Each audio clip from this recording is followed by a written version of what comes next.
Good morning, friends. My name is Deep Soni, and welcome back to my YouTube channel grammar गुरु। और आज हम पिछले topic को वापस वही पढ़ेंगे जो हम पढ़ रहे थे। लास्ट टॉपिक हमने शुरू किया था, उस टॉपिक का नाम क्या था? वर्ब। क्या नाम था? वर्ब।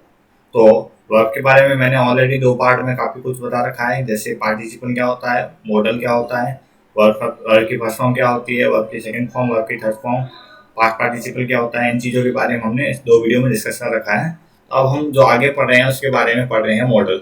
मॉडल में हमने पहले जो पढ़ा है वो कहाँ तक पढ़ा है? एक तो पढ़ा है मैंने शुड, और एक इसके बारे में पढ़ा है हैड बेटर, और पढ़ा है मैंने किसके बारे में?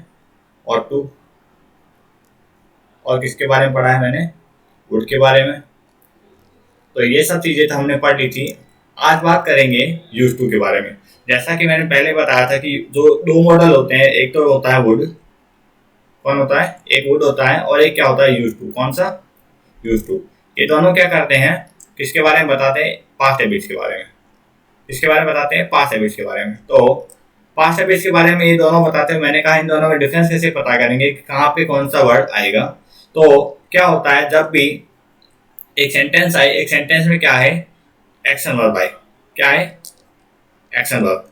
तो एक्शन वर्ब में तो क्या होगा? दोनों का यूज होगा। किसका? यूज टू और वुड, दोनों का। पर जब भी स्टैटिक वर्ब आए, कौन सी वर्ब? स्टैटिक वर्ब, तो उसमें केवल किसका यूज होगा? यूज टू का। ठीक है। अब बात करते हैं, देखो इसमें इसमें लिखा है यूज टू, लिखा है it tells about past habits. किसके बारे में बताता है?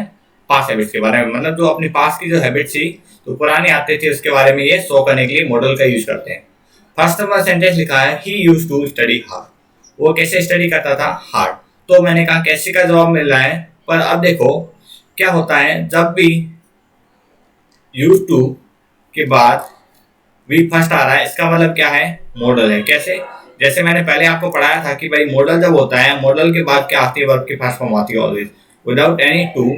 तो यहाँ पे देखो ये यूज टू ऑलरेडी क्या है? एक मॉडल है, और इसके बाद ये वर्ब की फर्स्ट फॉर्म है, तो यहाँ पे क्या है? ये सही है कि भाई मैं इसको मॉडल कह सकता हूँ। फिर सेकेंड नंबर सेंटेंस की बात आते हैं, लिखा है he was use to studying hard. आप देखो स्टडिंग लिखा है, तो स्टडी का मतलब होता है वर्ब, पर आईएनजी जैसे लगाते हैं तो ये किस में कन्वर्ट हो गया? जीरन में। ठीक है, क्या बन गया? ये नाउन बन गया। और नाउन को जो मॉडिफाई करने वाला है, ये जो स्पेसिफाई वर्ड करता है, वो क्या होता है? एडजेक्टिव। तो यहाँ पे यूज टू क्या है? एडजेक्टिव है। ठीक है। अब बात करते हैं थर्ड नंबर सेंटेंस की, लिखा है was he use to getting up early. क्या वह जल्दी उठा करता था? तो अब देखो ये किसके बारे में बता रहे हैं? कि पहले की बात कर रहे हैं। अब देखो यूज टू के बाद फिर से क्या आया? एक जेरेंट आई। तो जेरेंट का मतलब क्या है? ये एडजेक्टिव है, तो इस यूज टू को मैंने यहाँ पे बोला एडजेक्टिव। फिर बात करते हैं फोर नंबर सेंटेंस की, लिखा है he was use to getting up early. वह आदि था सुबह जल्दी उठने का। तो क्या लिखा है? He was use to getting up early. अब देखो यहाँ पे वापिस सेम, यहाँ पे क्या दे रखा है? ये वर्ब की वर्ब की फर्स्ट फॉर्म के साथ आईएनजी दे रखा है। ठीक है। तो इसका मतलब है कि ये क्या है? जेरेंट है, और जेरेंट के आगे मैंने कहा जेरेंट जो होती है वो क्या होती है? नाउन होती है, वर्बल नाउन कहते हैं इसको। तो वर्बल नाउन को जो स्पेसिफाई करने वाला जो वर्ड होता है वो कौन सा होता है? एडजेक्टिव। तो एडजेक्टिव है यहाँ पे ये यूज टू। ठीक है। फिर आता है यूजेज इन पैसिव। पैसिव इसमें इसका यूज कैसे कर सकते हैं? जैसे पहले सेंटेंस के बारे में पढ़ते हैं, लिखा है camels are use to carry loads. अब क्या होता है, जब भी हम इसका पैसिव वॉइस में यूज करते हैं, तो पैसिव वॉइस में हमेशा इसकी क्या आती है? वर्ब की थर्ड फॉर्म आती है, मतलब सिर्फ यूज, टू का इसमें यूज नहीं होगा। ठीक है। अब देखो लिखा है कैमल्स आर यूज। अब देखो जैसे इसके बाद टू यूज हुआ, तो मैंने देखा इसके बाद वर्ब की फर्स्ट फॉर्म आ गई। मतलब क्या होता है, जब हम इंफिनिटी का यूज पढ़ते हैं, आगे जब पढ़ेंगे तब मैं बताऊंगा कि टू का यूज कहाँ पे होता है, टू के बाद वर्ब की कौन सी फॉर्म आएगी, कब। ठीक है। तो अभी के लिए इतना जान लो कि यहाँ पे क्या है? यूज सिर्फ एक जो दे रखा है, ये क्या है? वर्ब की थर्ड फॉर्म है। ठीक है। अब बात करते हैं was he use to working hard. तो यहाँ पे अगेन यूज टू लिखा है, इसका मतलब क्या है? यहाँ पे ये क्या है? एडजेक्टिव है। क्यों? मैंने कैसे पता किया है? इसके बाद देखो ये जीरेंट नाउन है। तो नाउन के जो स्पेसिफाई करने वाला वर्ड होता है वो एडजेक्टिव होता है। मैंने बता रखा है जब मैंने पास ये जो पार्ट ऑफ स्पीच पढ़ाया था उसके बारे में। तो अब बात करते हैं आगे, लिखा है कैन। कैन के बारे में बात करते हैं। It is use to show information, informal permission, ability and capability of present. क्या क्या शो करता है ये? एक तो शो करता है इनफॉर्मल परमिशन। अब मैंने कहा एक तो होती है कौन सी परमिशन? फॉर्मल। कौन सी? फॉर्मल। और एक होती है इनफॉर्मल। फॉर्मल में और इनफॉर्मल में आप कैसे डिफरेंस पता करोगे कि भाई कौन सी फॉर्मल है और कौन सी इनफॉर्मल है? तो क्या होता है, जब आप किसी रिलेटिव के बारे में बात करते हो, ब्रदर के बारे में, सिस्टर के बारे में, पेरेंट्स के बारे में, तो उसके लिए हम कौन सा यूज करते हैं, इनफॉर्मल।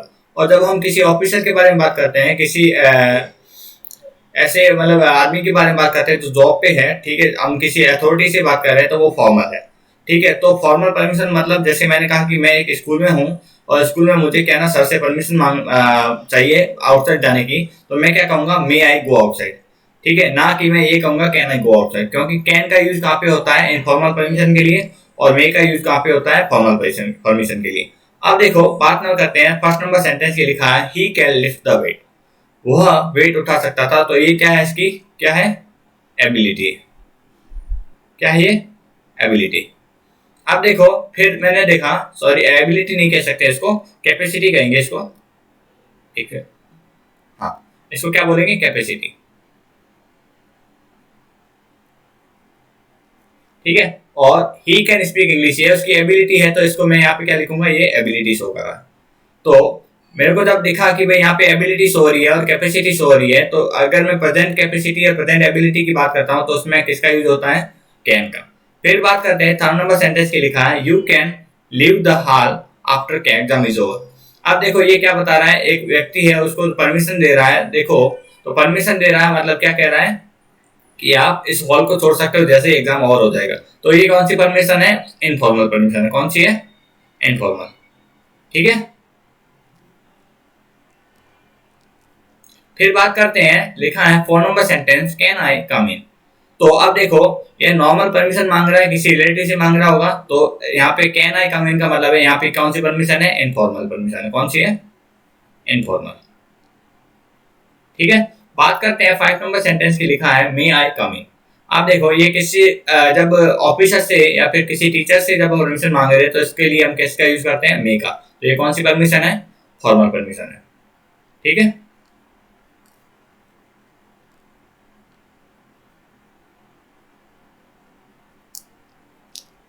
अब बात करते हैं आगे, लिखा है कुड।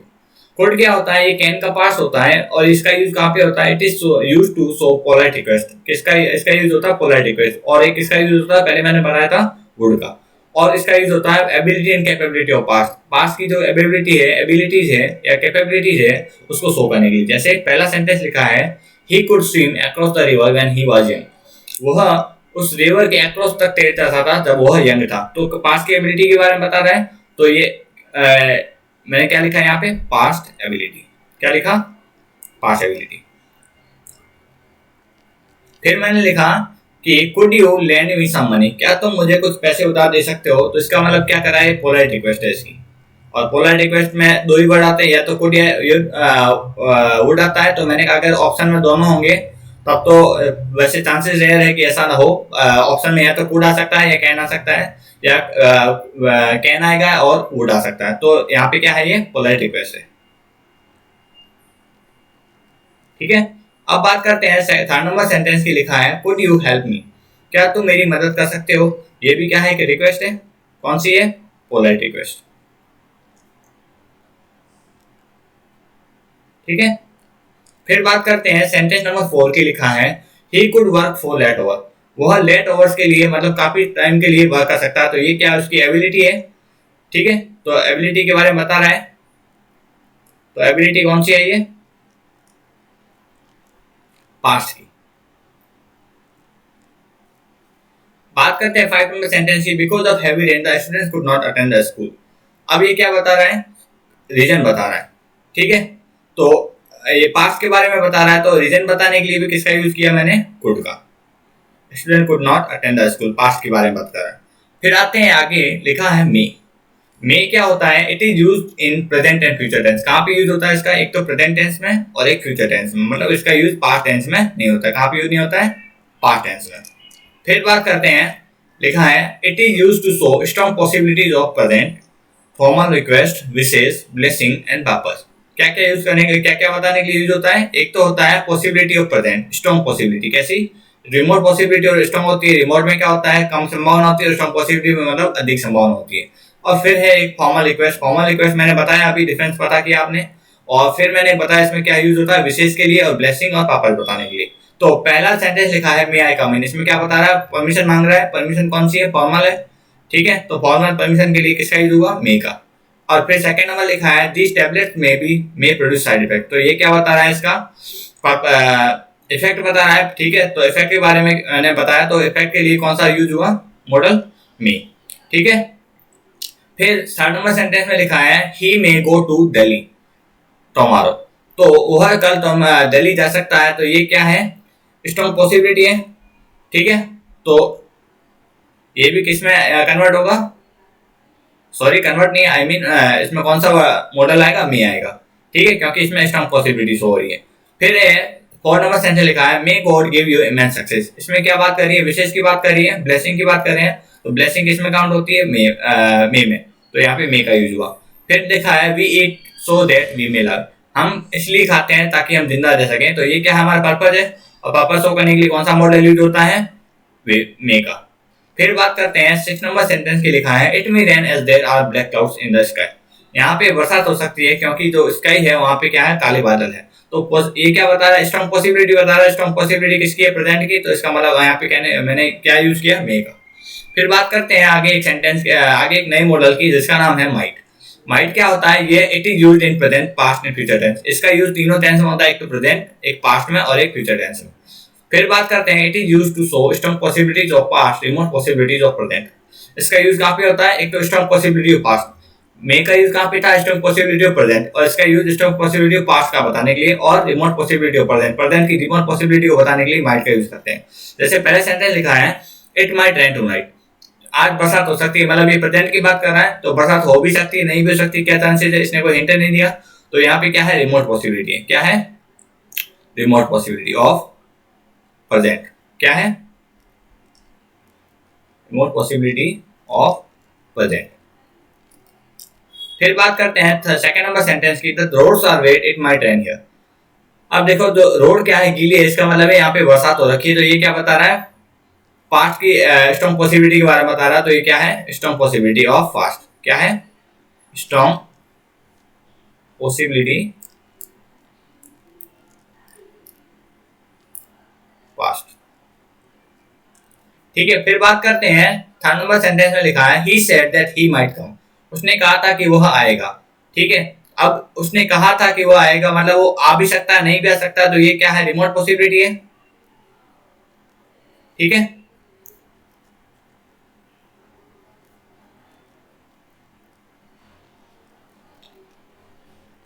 फिर आते हैं मस्ट पे, मस्ट क्या है, it is used in present tense, इसका यूज कहाँ पे होता है, केवल प्रेजेंट टेंस में, it is used to show strong advice, किसका यूज करने के लिए, एक तो स्ट्रॉन्ग एडवाइस बताने के लिए, एक इसका नेसेसिटी या ऑब्लिगेशन बताने के लिए, और एक कंक्लूजन निष्कर्ष बताने के लिए। जैसे फर्स्ट सेंटेंस लिखा है he has a big house he must be rich, अब देखो ये क्या बता रहा है, कंक्लूजन पे पहुंचा है कि अगर उसका घर क्या है, बड़ा है, तो इसका मतलब क्या है, वह रिच हो सकता है, तो ये क्या है, कंक्लूजन है, क्या है यहाँ पे, कंक्लूजन है। फिर बात करते हैं यू मस्ट वर्क हार्ड, तुम्हें हार्ड वर्क करना चाहिए, तो ये क्या है, स्ट्रॉन्ग सजेशन है, क्या है, स्ट्रॉन्ग सजेशन। फिर बात करते हैं there must be law and order in city, तो ये भी क्या है, एक स्ट्रॉन्ग है, ऑब्लिगेशन है, तो इस ऑब्लिगेशन या नेसेसिटी बता रहा है, तो इसमें मैं लिखूंगा नेसेसिटी या क्या कहूंगा, ऑब्लिगेशन, ठीक है। तो ये सारी चीजें बताने के लिए ऑब्लिगेशन, नेसेसिटी, एडवाइस स्ट्रॉन्ग वाली, और कंक्लूजन बताने के लिए मस्ट का यूज करते हैं। फिर है लास्ट मॉडल जिसका नाम है नीड नॉट या डेयर नॉट, तो नीड नॉट और डेयर नॉट क्या होता है, ये दो ऐसे वर्ब हैं जिसका यूज हम मैन वर्ब के तौर पे भी कर सकते हैं, हेल्पिंग वर्ब के तौर पे यूज कर सकते हैं, हेल्पिंग वर्ब में मतलब मॉडल वर्ब, और इसका हम क्या बना सकते हैं, मैन वर्ब भी काउंट कर सकते हैं। जैसे फर्स्ट जो लिखा है, इसमें लिखा है work as main verb and helping verb, ये बता दिया मैंने। अब देखो फर्स्ट सेंटेंस लिखा है ही नीड नॉट ड्राइव फास्ट, अब देखो हम कैसे आइडेंटिफाई करेंगे कि ये पर्टिकुलर जो वर्ड है नीड नॉट या डेयर नॉट एक सेंटेंस में एक मैन वर्ब का वर्क कर रहा है या हेल्पिंग वर्ब का वर्क कर रहा है, मतलब मॉडल वर्ब का वर्क कर रहा है। तो देखो लिखा है पहला sentence he need not drive, मैंने अभी बताया था कि जो मॉडल होता है उसके मॉडल के बाद क्या आता है, सीधा वर्ब की फर्स्ट फॉर्म आती है बिना किसी टू के, तो यहाँ पे ये नीड नॉट क्या है, मॉडल है, ठीक है। फिर सेकंड लिखा है they dare not oppose their father, तो आप देखो डेयर नॉट के बाद भी टू नहीं आया, अपोज आया, सीधा वर्ब की फर्स्ट फॉर्म, मतलब यहाँ पे क्या है, ये मॉडल है। फिर बात किया ही नीड्स ए पेन। अब देखो जब ये मॉडल आता है तो मॉडल पूरा आएगा नीड नॉट, पर यहाँ पे देखो एक नीड्स आई। अब देखो मैंने कहा था कि भाई ये मॉडल वर्ब में कोई एस नहीं लगता, इसका मतलब क्या है, यहाँ पे एस लगा, तो ये क्या है, एक मेन वर्ब है। क्या है, मेन वर्ब है। फिर बात करते हैं 4 नंबर सेंटेंस की, नीड आई हेल्पिंग। अब क्या होता है जब नीड नॉट का हम क्या करते हैं, जब इसको आगे लेके आते हैं, जब इसका इंटरोगेटिव बनाते हैं तो नॉट हट जाता है और क्या आता है, सिर्फ केवल नीड आगे आ जाता है और उसके बाद कंटिन्यू सेंटेंस वैसे ही रहता है। फिर बात करते हैं 5 नंबर सेंटेंस की, लिखा है I need to drive slow. मुझे स्लो ड्राइव करना चाहिए, तो ये क्या है, नीड क्या है, मेन वर्ब है। कैसे पता किया, क्योंकि इसके बाद टू आया है। ठीक है। फिर बात करते हैं 6 नंबर सेंटेंस की, dare I do the work. तो यहाँ पे डेयर क्या है, डेयर यहाँ पे मॉडल वर्ब है। क्या है, मॉडल वर्ब। पर आपने कहा कि डेयर है तो भाई नॉट कैसे गया, तो यहाँ पे क्या है, इंटरोगेटिव, और इंटरोगेटिव में मैंने बताया कि नॉट क्या होता है, हट जाता है, और वहाँ पे जो मेन जो वर्ड होता है वो आगे आ जाता है इंटरोगेटिव में। फिर बात करते हैं they dare to do the work. अब देखो यहाँ पे मैंने कहा ये क्या है, डेयर मेन वर्ब है। कैसे, क्योंकि इसके बाद देखो टू आ रखा है, टू के बाद वर्ब की फर्स्ट फॉर्म है, जबकि मॉडल के बाद टू नहीं आता, सीधा वर्ब की फर्स्ट फॉर्म आती है। फिर बात करते हैं सेंटेंस नंबर 8 की, she dares to oppose her father. तो अब देखो मैंने कहा वर्ब की जो मॉडल होती है उसके साथ एस नहीं लगता, तो यहाँ पे एस लगा है, मतलब ये क्या है, मेन वर्ब की फर्स्ट फॉर्म है। ठीक है, और उसके साथ एस लगा है। फिर बात करते हैं finite and non finite verb की। सॉरी, अब ऐसा करते हैं, अभी तो इस सेशन को यहीं पे एंड करते हैं, और आगे वाला जो सेशन आएगा उसके बाद हम पढ़ेंगे वर्ब के 4 पार्ट में कि फाइनाइट और नॉन फाइनाइट वर्ब कौन सी होती है, इसके बारे में पूरी डिटेल से बात करेंगे। तो अभी आप इसके बारे में सजेशन बताना कि आपको ये वीडियो कैसा लगा। अगर ठीक लग रहा है तो आप इस वीडियो को आगे शेयर भी करो, और ट्राई करो कि हर बच्चे तक पहुंचे जो भी इस कंपटीशन एग्जाम्स की तैयारी कर रहे हैं। ठीक है, और अपने रिव्यूज हमेशा डाला करो कमेंट्स में कि आपको ये वीडियो कैसा लग रहा है, पसंद आ रहा है। अगर कोई सजेशन है तो आप सजेस्ट करो मेरे को, तो हो सकता है उन चीज़ों को मैं और ऐड करूँ इसमें। ठीक है, और आप इस वीडियो को आगे शेयर करते रहो, लाइक करो, सब्सक्राइब करते रहो। Thank you.